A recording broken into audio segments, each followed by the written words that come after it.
کہ خلیفہ ہے تو کس چیز میں خلیفہ ہے؟ مجاز حقیقت کا خلیفہ ہے تو کس چیز میں خلیفہ ہے؟ تو قاعدے کو یاد رکھیں. امام اعظم رحمۃ اللہ علیہ فرماتے ہیں کہ مجاز خلیفہ ہے حقیقت کا لفظ میں، تکلم میں، صحت کلام میں. معنی کا، حکم کا اس میں کوئی اعتبار نہیں ہے. بس اگر تلفظ صحیح ہے، وہ جملہ پر آپ سکوت کر سکتے ہیں، کلام تام ہے، مفید ہے مخاطب کو کسی فائدے کا، تو مجاز اس کا خلیفہ بن سکتا ہے، اس کا حکم کوئی بھی ہو، کیسا بھی ہو. سمجھ آئیے؟ تو اصل کے لیے، حقیقت کے لیے امام اعظم رحمۃ اللہ علیہ کے نزدیک کیا شرط ہے کہ بھئی اس کا تلفظ صحیح ہو، اس کے اوپر تلفظ صحیح ہو، تکلم صحیح ہو، موضوع محمول صحیح بنے، مبتدا خبر صحیح بنے. آئی سمجھ میں؟ لہذا امام اعظم کے نزدیک وہ خلیفہ فی اللفظ ہے. صاحبین کے نزدیک وہ خلیفہ ہے حکم میں. مجاز خلیفہ ہے حکم میں. بات سمجھیں، دیکھیں لفظ سے اصل میں صاحبین فرماتے ہیں کہ مقصود بالکلام جو ہے وہ معنی ہوتا ہے، مراد ہوتا ہے، حکم ہوتا ہے. قضیے میں جو حکم ہوتا ہے نا وہی مقصود ہوتا ہے، مقصودی چیز وہی ہے. لفظ سے تو اس تک پہنچنا مقصود، تو لفظ تو ایک ذریعہ ہو. تو صاحبین فرماتے ہیں کہ قضیہ کے اندر، کلام کے اندر جو اصل چیز ہے وہ جو حکم اس میں وارد ہے وہی حکم اصل ہے. ہاں وہ مانا.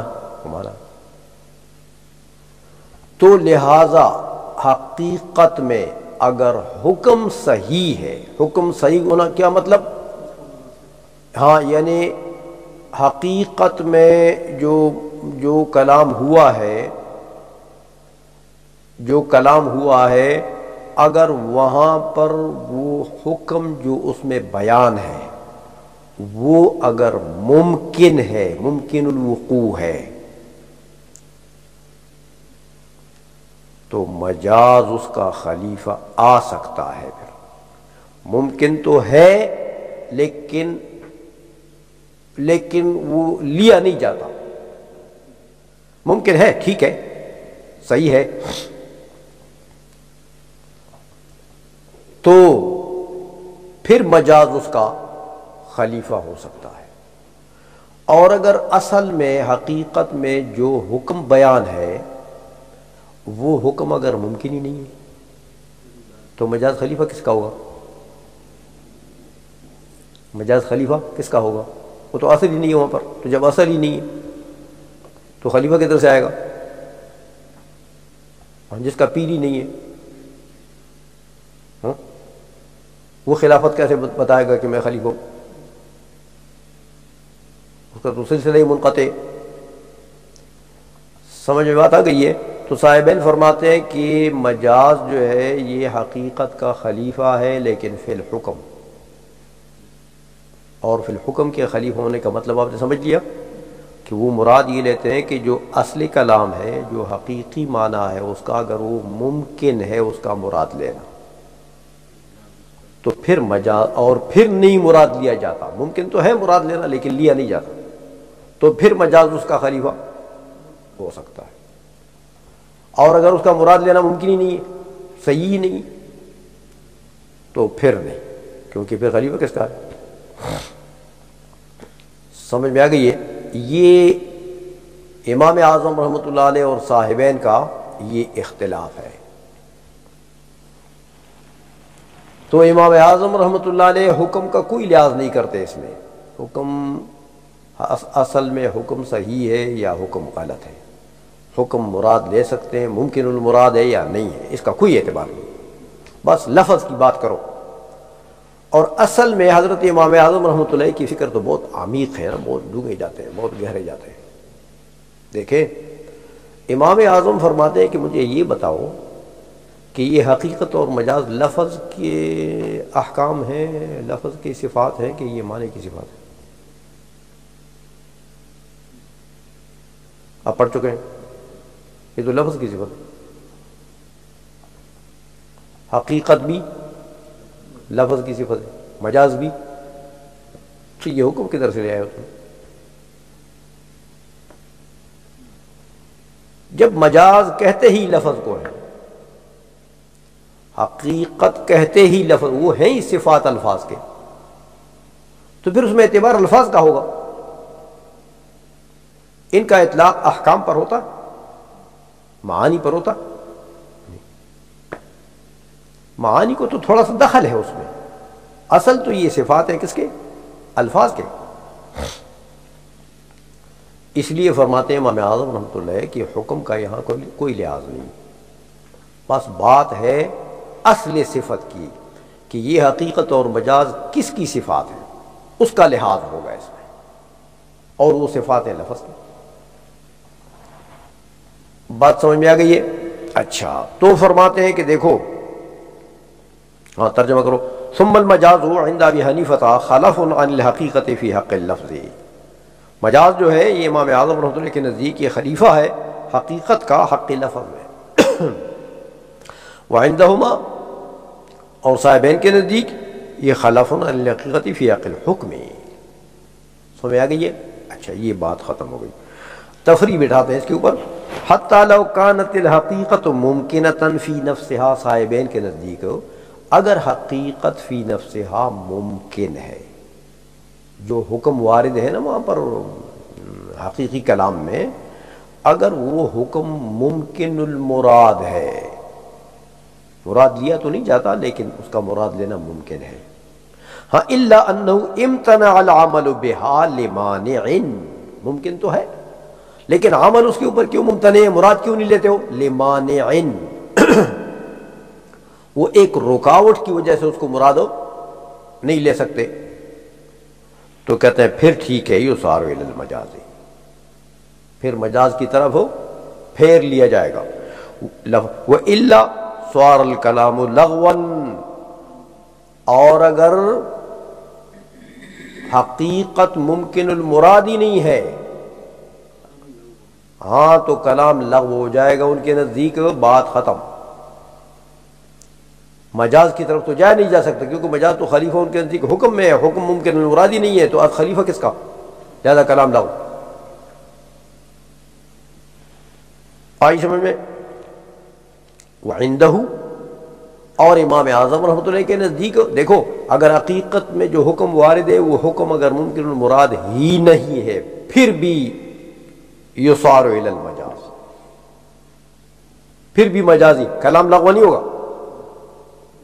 ہاں مجازی معنی کی طرف لے جائے گا۔ تو امام اعظم کے نزدیک کلام کے لغو ہونے کی نوبت ہی نہیں آتی ہے، سمجھ میں آ گئی؟ کیونکہ موضوع محمول تو صحیح بنا ہے نا، قاعدہ تو یعنی اس کا مبتدا خبر تو صحیح بن گیا، کلام پر تکلم تو صحیح ہے، تو جب تکلم صحیح ہے تو بس مجازی معنی مراد لے سکتے ہیں۔ یصار الی المجاز وان لم تکن الحقیقۃ ممکنۃ فی نفسہا، اگرچہ حقیقت فی نفسہا ممکن نہ ہو پھر بھی مجاز کی طرف رجوع کیا جائے گا، یعنی مجاز مراد لیا جائے گا۔ تو امام اعظم کے مذہب کو آپ نے سمجھا کہ یہاں کلام لغو ہونے کی نوبت ہی نہیں آتی ہے، اور صاحبین کے نزدیک ہاں کلام ایک صورت میں لغو ہو جائے گا۔ تو عاقل بالغ کے کلام کو لغو کرنے سے بچانا، یہی اسی کو علم کہتے ہیں، سمجھ آئی؟ مثال، اب اس کی مثال دیتے ہیں آپ کو سمجھانے کے لیے، کہتے ہیں دیکھیں، ایک بندہ ہے، اس کا ایک غلام ہے، لیکن غلام بابا ہے 60 سال کا، جو اس کا مولا ہے وہ 25 سال کا ہے یا 20 سال کا ہے. تو مولا اپنے غلام کو کیا کہتا ہے کہ ھذا ابنی، کیا کہتا ہے؟ ھذا ابنی. 60 سالہ بابے کو 20 سال والا کہتا ہے کہ ھذا ابنی.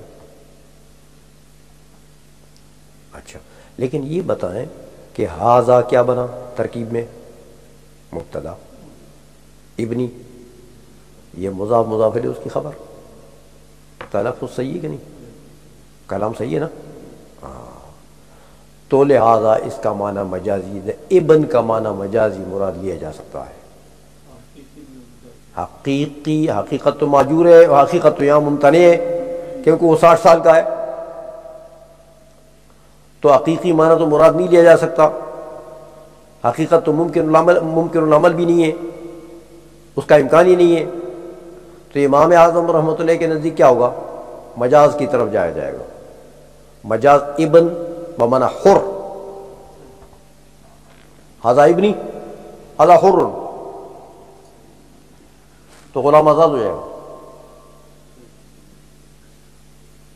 سمجھ میں آ گئی ہے؟ اچھا، اور صاحبین کیا کہیں گے؟ بےہودہ کلام کہا اس نے. کیا بےہودہ آدمی ہے بھائی 60 سال والے کو ابن کہہ رہا؟ تو یہاں تو حکم حقیقت کے اندر حکم جو ہے وہ ممکن ہی نہیں ہے، تو خلیفہ کس کا بنے گا؟ مجاز. لہذا مجاز کی طرف جایا نہیں جا سکتا، کلام لاؤ. آئی سمجھ؟ اس لیے کہتے ہیں مثال ہو اذا قال لعبدہ، جب کوئی شخص کہتا ہے اپنے غلام کو وہو اکبر سنا منہ، اور وہ غلام اس سے عمر میں زیادہ ہو، تو غلام کو کیا کہہ رہا ہے کہ ھذا ابنی، یہ کہہ رہا ہے. تو کہتے ہیں لا یصار الی المجاز عندہما، صاحبین کے نزدیک مجاز کی طرف ضرورت ممکن نہیں ہے، لاستحالۃ الحقیقت، کیونکہ حقیقی معنی محال ہے، ممکن نہیں ہے. وعندہ امام صاحب کے نزدیک یصار الی المجاز، مجاز کی طرف ضرورت ہوگی. حتی یعتق العبد، حتیٰ کہ وہ عبد کیا ہو جائے گا؟ آزاد ہو جائے گا، کیونکہ ابن بمعنی حر لے لیا، مجاز. آئی سمجھ میں؟ اچھا، یہ ہوا مسئلہ. وعلی ھذا یخرج الحکم فی قولہ، کہتے ہیں اسی قاعدے کے مطابق حکم شرعی کی تخریج ہوگی، ہاں، کہ کوئی شخص دوسرے کو کہہ رہا ہے کہ لہو علی الف او علی ھذا الجدار. دیکھو یہ حافظ صاحب کہتے ہیں کہ یہ جو سلیم صاحب کی طرف اشارہ کرتے ہیں کہ لہو، ضمیر کا وہ مرجع بناتے ہیں اس کو کہ لہو علی الف او علی ھذا الجدار. حافظ صاحب کہتے ہیں کہ یہ سلیم صاحب کے میرے اوپر جو ہیں 1000 پاؤنڈ ہے، یا اس دیوار پر 1000 پاؤنڈ ہے اس کے، یا میرے اوپر 1000 پاؤنڈ ہے اس کا قرضہ، یا دیوار پر ہے. تو اب دیکھیں علی الف او علی ھذا الجدار، تو علی اور علی ھذا الجدار کے درمیان میں او آ گیا نا. کلام اصل میں ایسا ہے کہ لہو الف علی او علی ھذا الجدار، اس کا 1000 ہے، 1000 پاؤنڈ ہے، یا مجھ پر ہے یا اس دیوار پر ہے. اب بتائیں دیوار مقروض ہونے کی صلاحیت رکھتا ہے؟ اس کے اوپر بھی واجب الادا ہو جائے 1000 پاؤنڈ، اور بیچ میں او آیا ہے، تعین لا علی التعین کرنے کے لیے کہ تعین نہ ہو سکے. تو مقروض جو ہے وہ یا یہ حافظ صاحب ہے یا جدارے، تو دونوں میں سے تعین کسی کی ہو سکتی ہے. جب یہ او بیچ میں ہے تو کوئی ایک مقروض بننے کے لیے متعین ہو گیا؟ نہیں، وہ تو غیر متعین. مقروض کا تو پتہ ہی نہیں لگا، پتہ نہیں یہ کہ دیوار ہے. اور دیوار میں مقروض ہونے کی صلاحیت ہے، یعنی وہ مقروض ہونا اس کے لیے ممکن ہے؟ نہیں. سمجھ میں آئیے؟ تو حقیقی معنی یہاں پر لہو علی الف ممکن ہے؟ نہیں. تو صاحبین کیا کہیں گے؟ یہ کیا بےہودہ بات کہیں گے؟ سمجھ میں آئیے؟ تعین تو ہو نہیں سکتی. امام اعظم کیا فرمائیں گے؟ کلام ٹھیک ہے، ہاں حافظ صاحب کو دینا پڑے گا. دوسرے میں تو صلاحیت نہیں ہے، تو جس میں ہے اسی کو تو پکڑو. ہاں سمجھ میں آ گئی کہ نہیں آئی؟ اچھا، لہذا کہتے ہیں وَعَلَىٰ هَٰذَا يُخَرَّجُ الْحُكْمُ، اسی قاعدے کے مطابق حکم نکالا جائے گا اس کے اس قول میں کہ لہو علی الف او علی هذا الجدار. اسی طرح ایک اور مثال دیتے ہیں، وَقَوْلِهِ عَبْدِي او حماری حر. دیکھو کوئی شخص یمین اور قسم اٹھاتا ہے، کہتے ہیں یار اگر یہ حافظ صاحب کہیں بھاگ گئے گھر سے، تو حاجی صاحب نے کہا کہ اگر یہ حافظ صاحب گھر آ جائے نا تو عبدی او حماری حر، خوشی میں میرا غلام یا میرا کھوتا، دونوں میں سے ایک حر ہو.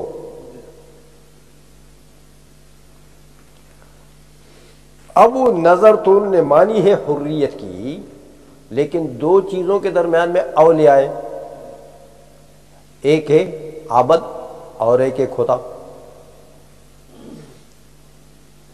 تو صاحبین کیا فرمائیں گے کہ کھوتا اس میں تو حر ہونے کی صلاحیت ہی نہیں ہے کہ ہے. تو کھوتے میں جب صلاحیت ہی نہیں ہے، ایسی چیز کو اس کے مد مقابل عبد کے مد مقابل میں لے آیا، اور تعین ہو نہیں سکتی کیونکہ او احد الامرین کی لا علی تعینات آئے، تو تعین تو ایک ہی ہو نہیں سکتی ہے. لہذا کلام امام صاحب کیا فرمائیں گے؟ ہاں کہتے ہیں ٹھیک ہے، کیونکہ کلام تو مبتدا خبر تو صحیح ہے اور وہ لفظ میں خلیفہ ہے، تو لفظ تو ٹھیک ہے. لہذا جس میں صلاحیت نہیں اس کو پرے کرو، اور جس میں ہے اس کو آزاد کرو، کلام لاغو نہیں ہوگا. کھوتے کو کیسے آزاد کرتے ہو؟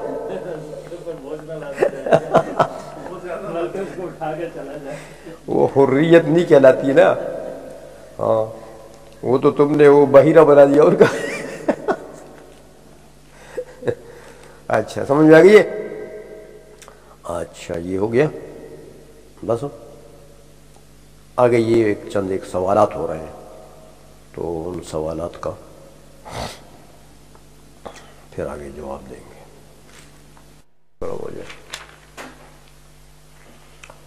آج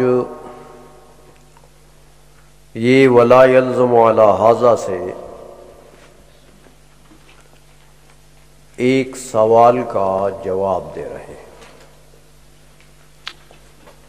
سوال اصل میں ہوتا ہے، یہ جو پہلا پہلی جو انہوں نے تفریح بٹھائی تھی نا، اور ایک مسئلہ بتایا تھا آپ کو کہ اگر کوئی شخص اپنے سے بڑے اپنے غلام کو یہ کہے کہ ھذا ابنی، عمر کے لحاظ سے اس سے بڑا ہو، تو آپ نے کہا کہ یہ حضرت امام اعظم رحمۃ اللہ علیہ کے نزدیک کلام صحیح ہے، تو لہذا اس کا خلیفہ مجاز جو ہے ابن کا حقیقی معنی اگر نہیں مراد لیا جا سکتا کسی معنی اور رکاوٹ کی وجہ سے کہ وہاں پر عمر میں بہت بڑا فرق ہے، تو حقیقی معنی اگر نہیں لیا جا سکتا تو مجاز، ہاں لہذا مجاز اس کا خلیفہ ہوگا. تو ابن سے مراد یہاں کیا لے لیں گے؟ ہاں حریت. تو ابن، کیونکہ اصل میں ابن اور حر ہونے میں حقیقت و مجاز کا تعلق ہے، ان کے درمیان میں علاقہ ہے کہ باپ جو ہوتا ہے وہ بیٹے کا مالک نہیں ہوتا، جیسے مولا غلام کا مالک ہوتا ہے، باپ اس طرح مالک نہیں ہوتا، کیونکہ یہ مملوکیت جو ہے یہ مال میں چلتی ہے، مال میں، اور حر بندہ جو ہے چاہے باپ ہے کہ بیٹا ہے، حر بندہ مال نہیں ہے، حر جو ہے وہ مال نہیں ہے، عبد مال ہے، لونڈی مال ہے، بکری مال ہے، یہ باقی متاع دنیا، لیکن حر مال نہیں ہے، الحر لا یملک، حر جو ہے وہ کبھی بھی مملوک نہیں ہوتا، سمجھ میں آ گئی؟ ہاں، حر مالک بن سکتا ہے، مالک بن سکتا ہے لیکن مملوک نہیں بن سکتا ہے۔ اچھا، تو جس طرح ابن کا وہ لفظ بول رہا ہے تو ابن کیا ہوتا ہے؟ مملوک نہیں ہوتا باپ کا، حر بھی مملوک نہیں ہوتا، دونوں کے درمیان میں علاقہ ہوا کہ نہیں ہوا؟ ہاں، تو لہذا ابن بول کر مراد حر لینا جائز ہے، حقیقی معنی ممنوع ہے، یہاں پر رکاوٹ ہے، یہاں پر اس کے راستے میں نہیں لیا جا سکتا، کیونکہ وہ کبر سنی جو ہے وہ رکاوٹ ہے کہ وہ 60 سال کا ہے، یہ 20 سال کا ہے، تو اس وجہ سے مجازی معنی کی طرف ضرورت ہوگی، اور مجازی معنی کی طرف آپ جائیں گے تو مجازی معنی اس کا کیا ہے؟ حر، لہذا عبد آزاد ہو جائے گا۔ یہ آپ نے پڑھا ہے نا؟ اس کے اوپر ایک سوال ہوتا ہے، وہ سوال یہ ہوتا ہے کہ دیکھیں، ایک ہے حریت جو ازالہ ملک کو کہتے ہیں، حر کس کو کہتے ہیں؟ جو مملوک نہ ہو، یا آپ کسی غلام کو حر کر رہے ہیں تو اس کا مطلب کیا کہ آپ نے اس سے اپنی ملکیت کا ازالہ کر دیا۔